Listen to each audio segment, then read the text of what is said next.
কথা বলে চোখ যে মনের কথা বলে।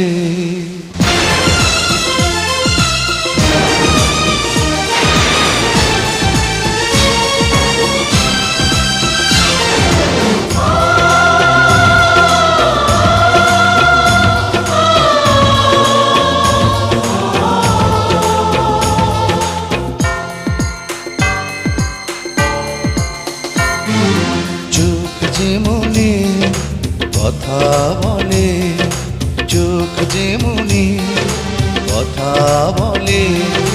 চোখে চোখ রাখা শুধু নয়, চোখের সে ভাষা বুঝতে হলে চোখের মতো চোখ থাকা চাই।